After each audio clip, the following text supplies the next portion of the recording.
Welcome to V5 news. ముందుగా headlines చూద్దాం.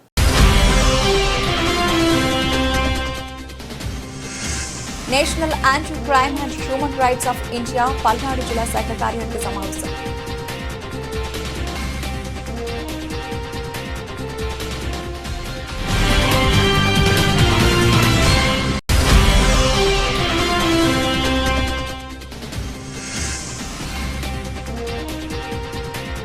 కళ్యాణ్ లక్ష్మి చెక్లను లబ్ధిదారులకు పంపిణీ చేసిన పినపాక ఎమ్మెల్యే పాయం వెంకటేశ్వర్లు.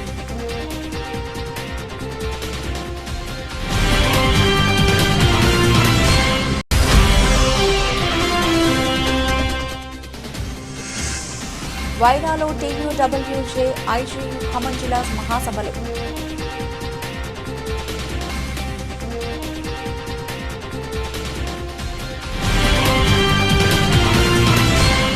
అంబేద్కర్ కోనసీమ జిల్లా పి. గన్నవరం నియోజకవర్గం అంబాజీపేట మండలం క్రీడోత్సవాల ఏర్పాట్లపై తీవ్ర అసంతృప్తి, అసహనం వ్యక్తం చేసిన ఎమ్మెల్యే గిడ్డి సత్యనారాయణ. రాష్ట్ర ప్రభుత్వం ఎంతో ప్రతిష్టాత్మకంగా చేపట్టిన క్రీడోత్సవాల సందర్భంగా డాక్టర్ బిఆర్ అంబేద్కర్ కోనసీమ జిల్లా అంబాజీపేట జిల్లా పరిషత్ ఉన్నత పాఠశాలలో మంగళవారం క్రీడోత్సవాలకు అరకొర ఏర్పాట్లు చేసిన పీఈటీలు ఇష్టారాజ్యంగా వ్యవహరిస్తూ కనీసం SMC చైర్మన్కు గానీ HMకు గానీ కూడా భాగస్వామ్యం లేకుండా క్రీడోత్సవాలు నిర్వహించడంపై అసంతృప్తి, రిబ్బన్ కటింగ్ కత్తెర కూడా ఏర్పాటు చేయలేకపోయిన పీఈటీపై అసహనం. మాకు చెప్పినా మేమే ఏర్పాట్లు చేసుకుని ఉండేవాళ్లం కదా అంటూ ఆగ్రహం వ్యక్తం చేసిన కూటమి నాయకులు. శానిటేషన్ లేకపోవడం, అలాగే కనీసం ఎమ్మెల్యేకి స్వాగత ఫ్లెక్సీ కూడా ఏర్పాటు చేయకపోవడంతో కూటమి నాయకులు ఆగ్రహం. మండల స్థాయిలో జరుగుతున్న క్రీడోత్సవాలపై స్థానిక నాయకులకు కూడా సమాచారం ఇవ్వకపోవడంతో MEOలను నిలదీసిన నాయకులు నామమాత్రంగా ఒక క్రీడా కోర్టును ప్రారంభించి అసంతృప్తితో అలికి వెనుతిరిగిన ఎమ్మెల్యే గిడ్డి సత్యనారాయణ.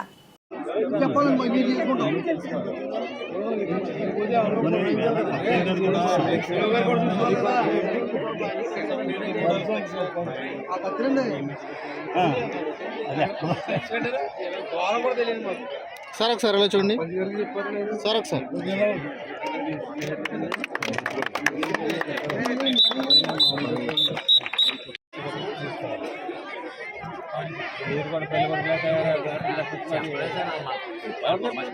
కార్యక్రమం మనం చెప్పారనుకోండి, ముందు అన్ని మనం పొరపాటు ఏముంది. National Anti Crime and Human Rights of India Palnadu జిల్లా శాఖ సర్వసభ్య సమావేశం రాష్ట్ర ఇన్ఛార్జ్ గరికిపాటి శంకర్రావు అధ్యక్షతన పల్నాడు జిల్లా శాఖ అధ్యక్షుడు కోనేటి నరసింహారావు ఆధ్వర్యంలో కొండమూడు వీరమ్మ కాలనీలో national Anti Crime and Human Rights of India Palnadu జిల్లా శాఖ కార్యాలయంలో సమావేశం నిర్వహించారు. రైతులు పండించిన పంటకు కనీస మద్దతు ధర లభించేలా అధికారులు చర్యలు తీసుకోవాలని మొదలైన అంశాలపై చర్చించారు. ఈ కార్యక్రమంలో National Anti Crime and Human Rights of India Andhra Pradesh incharge Garikipati Shankar Rao, Palnadu జిల్లా శాఖ అధ్యక్షుడు కోనేటి నరసింహారావు, ఉపాధ్యక్షులు కోడి రెక్క కుమార్, కోట బాబురావు, ప్రధాన కార్యదర్శి మస్తాన్ రావు, సంయుక్త కార్యదర్శి కాకుమాను శ్రీనివాసరావు, కోశాధికారి జాల వరప్రసాద్, సభ్యులు జాన్ బాబు, గంటల జాన్ బాబు తదితరులు పాల్గొన్నారు. భద్రాద్రి కొత్తగూడెం జిల్లా పినపాక మండలంలోని అమరారం గ్రామంలో సమీక్షా సమావేశంలో పాల్గొని పినపాక మండలానికి చెందిన 11 మందికి 11,01,276 రూపాయల విలువ గల కళ్యాణ్ లక్ష్మి చెక్కులను లబ్ధిదారులకు పంపిణీ చేసిన పినపాక ఎమ్మెల్యే పాయం వెంకటేశ్వర్లు. ఆయన మాట్లాడుతూ కాంగ్రెస్ పేదల ప్రభుత్వమని, రాష్ట్రంలోని పేద వర్గాలకు కాంగ్రెస్ ప్రభుత్వం అండగా ఉంటుందన్నారు. పేదలకు సంక్షేమ పథకాలు అందించడమే కాంగ్రెస్ ప్రభుత్వ లక్ష్యమని, రాష్ట్రంలో ప్రజాప్రభుత్వం ఏర్పడిందని గుర్తు చేశారు. ముఖ్యంగా రాష్ట్ర ప్రభుత్వం మహిళలకు పెద్దపీట వేసిందని తెలియజేశారు. మీ కుటుంబంలో ఆడబిడ్డకు పెళ్లి చేసి ఆర్థికంగా ఇబ్బంది పడుతున్న కుటుంబాలకు ఆసరాగా ఉండేందుకు కాంగ్రెస్ ప్రభుత్వం కళ్యాణ్ లక్ష్మి చెక్కులను అందజేస్తోందని, ఈ డబ్బులు జాగ్రత్తగా మీ కుటుంబ అవసరాలకు వాడుకోవాలని తెలియజేసిన పినపాక నియోజకవర్గ శాసనసభ్యులు పాయం వెంకటేశ్వర్లు. ఈ కార్యక్రమంలో ప్రభుత్వ అధికారులు, కాంగ్రెస్ పార్టీ మండల నాయకులు, మహిళా నాయకులు, కార్యకర్తలు తదితరులు పాల్గొన్నారు.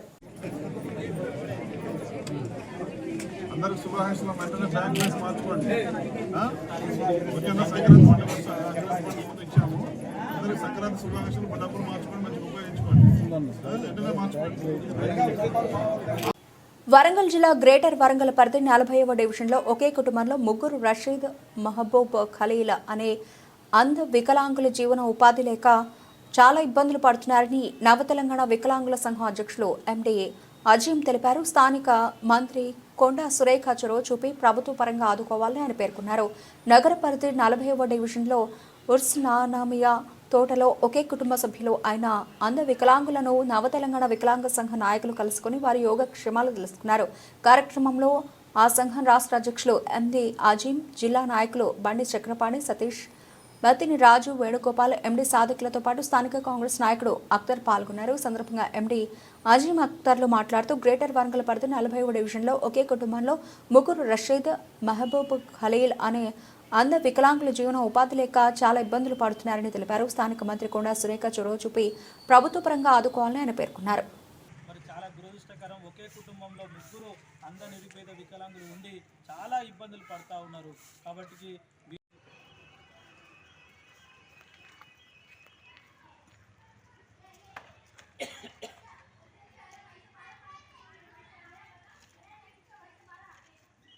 నానమయ తోట బీరన్న కుంటలో ఈరోజు ముగ్గురు అంధులు ఉన్నారు.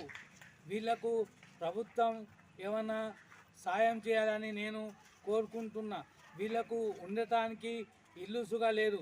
ఒక్క ఇంద్రమ్మ ఇల్లు ఇప్పిస్తే వాళ్ళ జీవితం గడతారని నేను చెప్తున్నాను. ఖచ్చితంగా ప్రభుత్వం వికలాంగులకు పెద్దపీట వేస్తున్నది, కానీ కొన్ని చోట్ల వికలాంగులు పరిస్థితి బాగలేదు.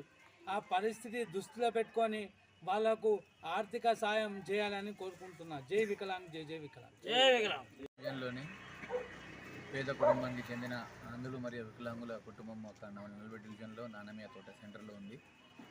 ప్రజాపాలన కార్యక్రమం అప్పుడు వీళ్ళు అప్లై చేయలేకపోయారు. సరిగా వాళ్ళకి తెలియదు కాబట్టి అందులో వాళ్ళకి ఎవరు సపోర్ట్ చేయలేదు, కనీసం ఇంటిమేషన్ కూడా చేయలేకపోయారు వారు. కానీ తెలంగాణ ప్రభుత్వం వచ్చిన తర్వాత కాంగ్రెస్ పార్టీ ఆంధ్రులకు మరియు వికలాంగులకు పెద్దపీట వేస్తుంది. అదేవిధంగా వాళ్ళు అప్లై చేయలేదు, ఇప్పటికైనా అప్లై చేసే అవకాశం ఉంది. మున్సిపాలిటీలో వీళ్ళకి అప్లై చేసే విధంగా అప్లై చేసిన తర్వాత మేడం గారిని దృష్టికి తీసుకెళ్ళి, ఎమ్మెల్యే గారు మరియు మంత్రి గారి దృష్టికి తీసుకెళ్ళి ఖచ్చితంగా వీళ్ళకు ఇంద్రమ్మ గృహాలు ఏదైతే నిర్మించాలో ఆ లోన్ కానీ లేదంటే దానికి సంబంధించిన 5 లక్షలు ఆ జాగాన్ని రీకన్స్ట్రక్షన్ చేసుకోవడానికి ఆ విషయం ఉంది. అందులో వీళ్ళకు ప్రాధాన్యత ఇవ్వాలని మేడం గారిని నేను మా 40 డివిజన్ పక్షాన మరియు కాంగ్రెస్ పార్టీ పక్షాన కోరడం జరుగుతుంది. ఖచ్చితంగా వరంగల్ జిల్లా వరంగల్ సబ్ డివిజన్ పరిధిలో నిషేధిత చైనా మాంజా అమ్ముతున్న దుకాణాలపై ఆకస్మిక తనిఖీలు నిర్వహించి 50,000 రూపాయల విలువైన చైనా మాంజాను సీజ్ చేసిన వరంగల్ ఎస్సీపీ నందిరామ్ నాయక్. ఈ సందర్భంగా ఎస్సీపీ మాట్లాడుతూ సాంప్రదాయ పద్ధతిలో పతంగులను ఎగురవేయాలని, ఈ చైనా మాంజాను వాడడం ద్వారా ప్రజలకు గాయాలవుతున్నాయని, కొన్ని సందర్భాల్లో ప్రాణాలు కూడా పోయే ప్రమాదం ఉన్నదని, మరియు పక్షులు, పశువులకు కూడా ప్రమాదం పొంచి ఉంది. ఎవరైనా అక్రమంగా చైనా మాంజా అమ్మినట్లయితే వారిపై కేసులు నమోదు చేయడం జరుగుతుందని హెచ్చరించారు.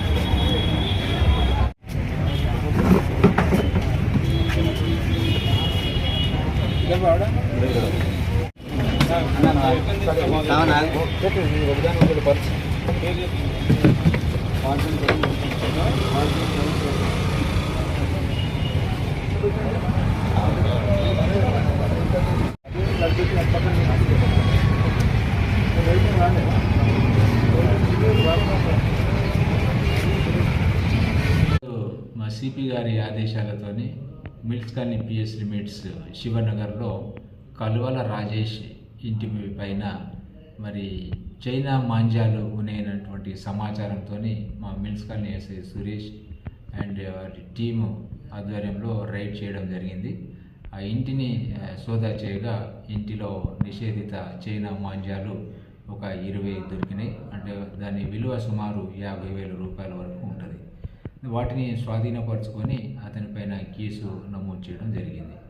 సో ఈ సందర్భంగా వ్యాపారస్తులకు పోలీసు వారి విజ్ఞప్తి ఏంటంటే, ఈ ప్రమాదకరమైనటువంటి చైనా మాంజాలను ప్రభుత్వం నిషేధించింది.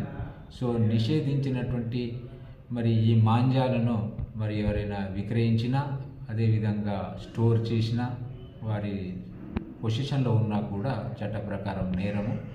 డెఫినెట్గా వాళ్ళపైన మరి కేసెస్ నమోదు చేసి యాక్షన్ తీసుకోవడం జరుగుతుంది. అదేవిధంగా ప్రజలకు పోలీసు వారి విజ్ఞప్తి ఏంటంటే, ఈ ప్రమాదకరమైనటువంటి మాంజాలలో కాకుండా సాధారణమైనటువంటి పతంగులను ఎగిరేసి వచ్చేటువంటి సంక్రాంతి పండుగను ప్రశాంతంగా నిర్వహించుకోవాలి, జరుపుకోవాలని చెప్పేసి మా యొక్క విజ్ఞప్తి. Thank you. ఖమ్మం జిల్లా మహాసభలో ఫిబ్రవరి నెలలో WJIJU ఖమ్మం జిల్లా మహాసభలో వైరాలో నిర్వహించేందుకు ఆ సంఘం జిల్లా కమిటీ నిర్ణయించింది. ఈ సందర్భంగా మంగళవారం వైరాలో జరిగిన సన్నాహక సమావేశానికి ఆ సంఘం రాష్ట్ర ప్రధాన కార్యదర్శి కె రామనారాయణ ముఖ్య అతిథిగా హాజరై ప్రసంగించారు. జిల్లా కమిటీ సహాయ కార్యదర్శి ఏ పూరి రాజారావు అధ్యక్షతన జరిగిన సభలో ఆయన మాట్లాడుతూ జర్నలిస్టుల ప్రధాన సమస్యలను పరిష్కారం చేసేందుకు పరిస్థితులు సానుకూలంగా ఉన్నాయని TUWJIJU రాష్ట్ర ప్రధాన కార్యదర్శి కె రామనారాయణ అన్నారు. జర్నలిస్టులు ఎదుర్కొంటున్న ప్రధాన సమస్యలు హెల్త్ కార్డు, ఇళ్ల స్థలాలు, అక్రిడేషన్ కార్డులు వంటి సమస్యల పరిష్కారం కోసం తమ రాష్ట్ర కమిటీ ఆధ్వర్యంలో మీడియా అకాడమీ చైర్మన్తో కలిసి ముఖ్యమంత్రితో ఇతర మంత్రులతోనూ మాట్లాడినట్లు తెలియజేశారు. ఖమ్మం జిల్లా IJU మహాసభలో వైరాలో ప్రతిష్టాత్మకంగా నిర్వహించేందుకు వైరా జర్నలిస్టులు ముందుకు రావడం పట్ల ఆయన వారికి ధన్యవాదాలు, శుభాకాంక్షలు తెలియజేశారు.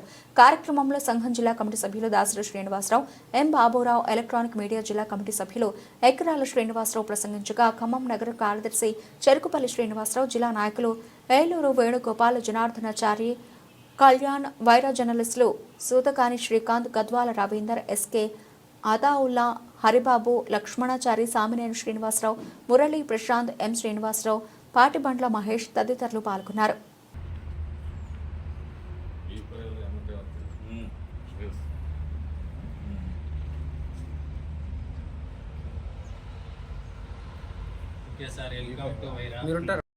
మిత్రులే కాకుండా వేరే నియోజకవర్గంలో ఉన్న మన యూనియన్ బాధ్యులు అందరూ, ముఖ్యుల నాయకులు అందరూ ఈ జిల్లా మహాసభని విజయవంతం చేయాల్సిన అవసరం ఉంది. సట్టుపల్లి సెంట్రల్ పాయింట్ ఇక్కడ పెడితే బాగుంటుంది మేము అనుకున్నాం. మీరంతా మనం జిల్లా మీటింగ్లో 2009లో చేశాం సార్. అప్పుడు చంద్రబాబు గారు ఉన్నప్పుడు అప్పుడు రాజారావు గారు మేమే నిలబడ్డాము. అప్పుడు తర్వాత ఎన్టీ శ్రీనివాసు మన వాళ్ళందరి సహకారంతో విజయవంతం చేశాం. అట్లనే ఇప్పుడు అందరినీ సమీక్షిస్తూ ఒక్కళ్ళది కాదు, ఇది మన అందరం. ఇప్పుడు ఏంటంటే ఇప్పటి వరకు మన యాజమాన్యాలకి ఎన్నో మన సొంత డబ్బులు చేసాం. కొన్ని సెంటర్లు వైరా కూడా ప్రధాన కేంద్రంగా ఉన్నది. వార్తలు గ్రోత్ కావాలి, వార్తలు ఎక్కువ రాసేవాళ్ళు, వార్తలు బాగా రాసేవాళ్ళు ఇక్కడ ఉన్నటువంటి కేంద్రం. గతంలో కూడా మనం అనేక మీటింగ్లు పెట్టుకున్నాం. చిన్న మీటింగ్ పెట్టుకున్నాం, పెద్ద మీటింగ్ పెట్టుకున్నాం. రాజారావు గారు చాలా మీటింగ్ పెట్టుకున్నాం. కొన్ని మార్పులు చేసి కొద్దిగా ముందుకు పోవడానికి ప్రయత్నం చేస్తున్నారు. ఏది జర్నలిస్టుల పట్ల సాంతం. సరే, మిగతా వాటిలో వాళ్ళు ఇచ్చిన వాగ్దానాలు ఏంటి, చేసినవి ఏంటి, ఇవన్నీ మనం పక్కన పెడితే మన దగ్గరికి వచ్చేటప్పటికి మనం కొంత సానుకూలత గవర్నమెంట్ ఉంది. ఆ విధంగా రేవంత్ రెడ్డి గారు కూడా మీడియా అకాడమీ చైర్మన్గా మన ఆల్ ఇండియా అధ్యక్షుడైనటువంటి శ్రీనివాస్ రెడ్డి గారిని నియమించారు. నియమించి రవీంద్రబాద్లో జరిగినటువంటి ఒక జర్నలిస్టులకు ఇళ్ల స్థలాల పంపిణీ 1100 మందికి ఒకే రోజు పంపిణీ కార్యక్రమం పెట్టి ఆ సమావేశంలో రేవంత్ రెడ్డి గారు అన్నమాట ఏంటంటే, నేను ముఖ్యమంత్రి కావడానికి ఎంత గట్టి పట్టుదలతో కృషి చేసుకున్నానో నా కోసం, అదే విధంగా శ్రీనివాస్ రెడ్డి గారు మీడియా అకాడమీ చైర్మన్ కావాలని అంత పట్టుదలతో ఆయన తీసుకొచ్చారని చెప్పారు. అంటే మన సంఘానికి ఆయన మన సంఘం ఆల్ ఇండియా ఉన్నటువంటి గొప్పతనం అనేది మనం గుర్తుంచుకోవాల్సినటువంటి అవసరం. మన సంఘం ఎప్పుడైనా అబద్ధాలు చెప్పడం లేదా చెప్పి వెళ్ళిపోవడం ఇట్లాంటివి కాకుండా నిరంతరం పోరాటాలు. ఒక 60 సంవత్సరాల చరిత్ర కలిగినటువంటి యూనియన్ ఇది. మనకి అంతో ఇంతో సంక్షేమ పథకాలు కానివ్వండి, ఇళ్ల స్థలాలు కానివ్వండి, లేదా మనం హెల్త్ కార్డుల విషయంలో కానివ్వండి, ఇది వచ్చినా వెల్ఫేర్ స్కీమ్ కానివ్వండి, ఇంకా ఇతరత్ర ఆర్థిక సహకారాలు ఏది అందినా కానీ మన సంఘం ఆధ్వర్యంలో చేసినటువంటి పోరాటాల ఫలితంగానే వచ్చింది తప్ప ఇతరత్ర ఏ సంఘం చేయలేదు.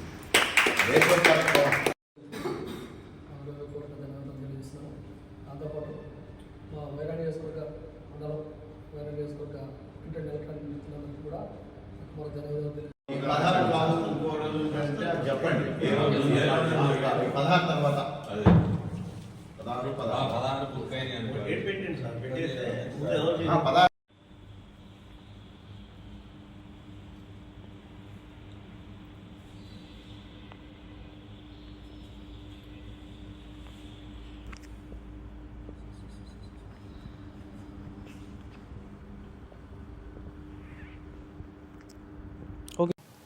ఆదిలాబాద్ జిల్లా బేల మండలంలోని దేవాజీగూడ, సదల్పూర్, సయిద్పూర్ గ్రామాల్లో ఆశ్రమ పాఠశాలలో 1,50,00,000 రూపాయలతో అదనపు గదుల నిర్మాణానికి అభివృద్ధి పనులకు ఎంపీ గోడం నాగేష్తో కలిసి భూమి పూజ చేసిన ఎమ్మెల్యే పాయల శంకర్.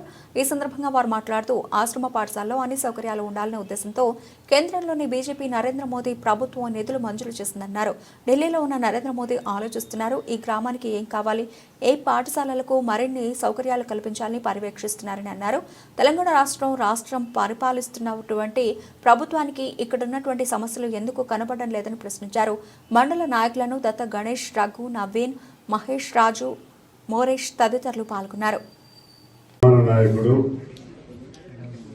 పాయల్ శంకర్ గారు, మా భారతీయ జనతా పార్టీ ఊగుర్తు పార్టీ అధ్యక్షులు దత్తా గారు,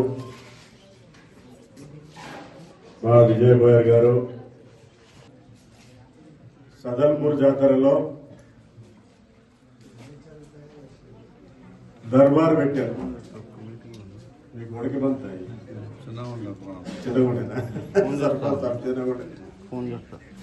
నేను వామన్ రెడ్డి సార్ ఇద్దరం వచ్చినాం. అచ్చా, చాలా సార్లు వచ్చిన దర్బార్ సందర్భంలో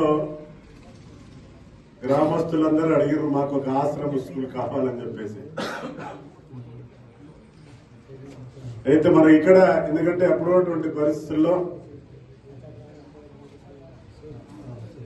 మినీ గురుకులం అంటే సగం కంటే ఎక్కువ కేంద్ర ప్రభుత్వాలదే ఉంటుంది. దీంట్లో 60% మన సదల్పూర్లు, అదే మాదిరిగా మీరు చెప్తా ఉన్నారు లోకారిలో మామిడ మండలు యాక్చువల్ గా దిమ్మదుర్తి చేసిన దిమ్మదుర్తి అక్కడ ఇరిగేషన్ వాళ్ళ క్వార్టర్స్ ఉంటే అక్కడ స్టార్ట్ చేసి ఉంటే ఇప్పుడు మామిడలో మా నెరడగొండ మండలిగా మీ అందరినీ కలుసుకునే మళ్ళా ఎందుకంటే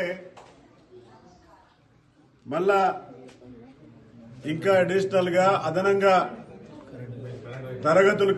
గదులు కావాలని చెప్పేసి అంటున్నటువంటి సందర్భంలో ఈరోజు కేంద్ర ప్రభుత్వం ఇందాక మన గౌరవ శాసనసభ్యులు చెప్పినట్టుగా మన యొక్క ప్రధాని గారు, మీరు ఎవరైనా చెప్తారా మన భారతదేశం కోసం మనకి డబ్బులు ఇచ్చి నన్ను ఎంపీగా ఇటు మన యొక్క ఎమ్మెల్యే గారు ఇద్దరిని మీరు పోయి అక్కడ గ్రామస్తులకి విద్యార్థులకు చెప్పిరేనని చెప్పి పంపించారు ఇక్కడ ఈరోజు. సంతోషమే కదా. అట్లాగే ఎందుకంటే రూపాయలతో అదనపు గదుల నిర్మాణ శంకుస్థాపన కార్యక్రమానికి ముఖ్య అతిథిగా వచ్చేసినటువంటి పెద్దలు మన ఆదిలాబాద్ పార్లమెంట్ సభ్యులు గోడ నాగేష్ గారికి, Bharatiya Janata party assembly convener Boyar Vijay గారికి, మండల పార్టీ అధ్యక్షులు విద్యా వ్యవస్థ బాగుండాలని ప్రత్యేకంగా ఆదివాసీ ప్రాంతంలో ఆదివాసీ పిల్లలు చదువుతున్నటువంటి ఆ యొక్క ఆశ్రమ పాఠశాలల్లో అన్ని సౌకర్యాలు ఉండాలి. ప్రత్యేకంగా కేంద్ర ప్రభుత్వం ఒక ప్రత్యేకమైనటువంటి దృష్టితో నరేంద్ర మోడీ గారు గొప్ప ఆలోచనతో ఈ యొక్క నిధుల్ని మంజూరు చేయడం జరిగింది. ఢిల్లీలో ఉన్నటువంటి నరేంద్ర మోడీ గారు ఆలోచిస్తున్నారు ఏ గ్రామానికి ఏం కావాలి, ఏ పాఠశాలకు ఏం అవసరం ఉన్నది, ఆ పాఠశాలలో ఉన్నటువంటి మౌలిక అవసరాలు ఏమున్నాయి. ఈ రకంగా గొప్పగా ఆలోచిస్తున్నటువంటి ప్రధానమంత్రి నరేంద్ర మోడీ గారికి ఒక్కసారి మనం కృతజ్ఞతా భావంతో చప్పట్లు కొట్టాల్సిన అవసరం. విద్యా వ్యవస్థ బాగున్నప్పుడే మిగతా అభివృద్ధి అంతా కూడా సాధ్యమవుతుంది. అభివృద్ధి అంటే కేవలం రోడ్లు వేసుకున్నంత మాత్రాన లేదా మిగతాదేదో రంగులేసుకున్నంత మాత్రాన అభివృద్ధి కాదు. ఈ సమాజం బాగుపడాలంటే, ఆ సమాజంలో ఉన్నటువంటి కుటుంబాలు బాగుపడాలంటే, ఆ కుటుంబంలో ఉన్నటువంటి పిల్లలకు సరైన రీతిలో చదువు అందిస్తే గాని సమాజం బాగుపడదు. ఒక ఇంట్లో ఒక్కరు చదువుకున్న వాళ్ళుంటే ఆ కుటుంబాన్ని బాగు చేసుకునేటటువంటి అవకాశం ఉంటుంది. మరి ఇప్పటికే ఈ 10-11 సంవత్సరాలు తెలంగాణ రాష్ట్రం వచ్చిన తర్వాత ఈ రాష్ట్రంలో ఉన్నటువంటి అనేకమైనటువంటి సమస్యల పరిష్కారం అయితే అని గొప్పగా కలగలున్నాం. కానీ కేంద్ర ప్రభుత్వం ఈ రాష్ట్రానికి లక్షల కోట్ల రూపాయలు బడ్జెట్ ఇచ్చిన కేంద్ర ప్రభుత్వం ఎన్నో పథకాలు ఈరోజు రాష్ట్ర ప్రభుత్వానికి అందించే ప్రయత్నం చేసిన గతంలో ఉన్నటువంటి ప్రభుత్వం కానీ ఈ రోజు ఉన్నటువంటి ప్రభుత్వం కానీ కేంద్ర ప్రభుత్వం ఇచ్చేటటువంటి పథకాలని సరైన రీతిలో సద్వినియోగం చేసుకోవడంలో వెనుకబడుతుంది. ఈరోజు ఆదివాసీ మారుమూల గ్రామాల సమస్యలు వేల కిలోమీటర్ల దూరంలో ఉన్నటువంటి నరేంద్ర మోడీ గారికి తెలుస్తున్నది. కానీ మనకు దగ్గర ఉన్నటువంటి హైదరాబాద్ వాళ్ళకి మాత్రం మన మారుమూల ప్రాంతాల సమస్యలు తెలుస్తుంది. వ్యత్యాసం ఒకసారి మనం ఆలోచించాలి. దేశాన్ని పరిపాలించినటువంటి నరేంద్ర మోడీ గారికి సదన్పూర్లో సమస్యలు ఏమున్నాయి అర్థమవుతున్నాయి. కానీ రాష్ట్రాన్ని పరిపాలించినటువంటి ప్రభుత్వాలకు ఇక్కడ ఉన్నటువంటి ఈ గ్రామాలలో ఉన్నటువంటి సమస్యల్ని గుర్తించడంలో ఇంత అలసత్వం ఎందుకైతున్నది, మరి ఎందుకు ఇంత జాప్యం అవుతున్నదో మనమంతా కూడా ఒకసారి ఆలోచించాల్సిన అవసరం. మరి ఇంత గొప్పగా దేశాన్ని పరిపాలిస్తూ అంతర్జాతీయ సమస్యల్ని పరిష్కారం చేస్తూ ఈ దేశంలో ఉన్నటువంటి అన్ని సమస్యల మీద దృష్టి పెడుతున్నటువంటి నరేంద్ర మోడీ గారి పరిపాలన తీరు ఈ రాష్ట్రంలో కూడా ఆ రకమైనటువంటి పరిపాలన వచ్చినప్పుడే మిగతా సమస్యలన్నీ కూడా పరిష్కారం అయ్యేటటువంటి అవకాశం ఉంటుంది. ఎంపీ గారు పూజ చేస్తూ ఒక మాట తన మంత్రిగా ఉన్నప్పుడు ఇక్కడ ఇచ్చినటువంటి అనేకమైనటువంటి ఆదివాసీ ప్రాంతాల్లో ఆదివాసీ గూడెలలో అనేక అభివృద్ధి కార్యక్రమాలు ఇచ్చారు. మళ్ళీ తనే ఎంపీగా గెలిచిన తర్వాత ఈ యొక్క అవకాశం రావడం నిజంగా మా అదృష్టంగా భావిస్తున్నా. మీ చేతుల మీదుగా ఇటువంటి గొప్ప కార్యక్రమాలు రేపు భవిష్యత్తులో కూడా కేంద్ర ప్రభుత్వం నుంచి అనేకమైనటువంటి నిధులు ఈ జిల్లాకు, ఈ అసెంబ్లీ నియోజకవర్గానికి, ఈ మండలానికి, ఈ గ్రామాలకు వచ్చేటటువంటి అవకాశం ఉన్నాయి. కేంద్ర ప్రభుత్వం గొప్ప ఆలోచనతో ఈ దేశాన్ని పరిపాలిస్తున్నారు. ఏ రాష్ట్రంలో ఏ ప్రభుత్వం ఉన్నది, ఏ గ్రామంలో ఏ పార్టీకి సంబంధించిన సర్పంచ్ ఉన్నాడు, ఏ గ్రామంలో ఏ పార్టీకి సంబంధించినటువంటి మండల ప్రెసిడెంట్ ఉన్నాడు అనేది కేంద్ర ప్రభుత్వం చూస్తుంది. ప్రజలకు ఉన్నటువంటి కష్టాలని దూరం చేయాలని మాత్రమే కేంద్ర ప్రభుత్వం గొప్పగా ఆలోచిస్తున్నారు. ఈ రోజు ఉన్నటువంటి రాజకీయాలలో బులెటిన్ ముగించే ముందు హెడ్లైన్స్ మరోసారి.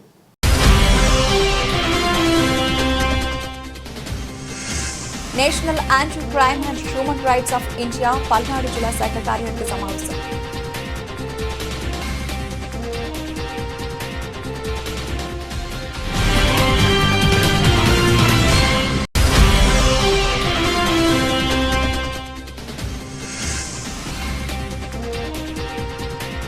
కళ్యాణ్ లక్ష్మి చెక్లను లబ్ధిదారులకు పంపిణీ చేసిన పినపాక ఎమ్మెల్యే పాయం వెంకటేశ్వర్లు.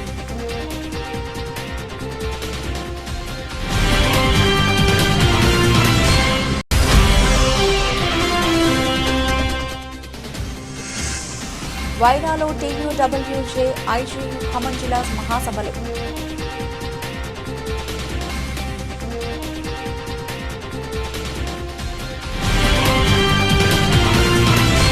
ఇవి ఇప్పటివరకు నబుల్చిన అప్డేట్స్. మరిన్ని అప్డేట్స్తో మళ్ళీ కలుద్దాం. అంతవరకు సెలవు. నమస్తే.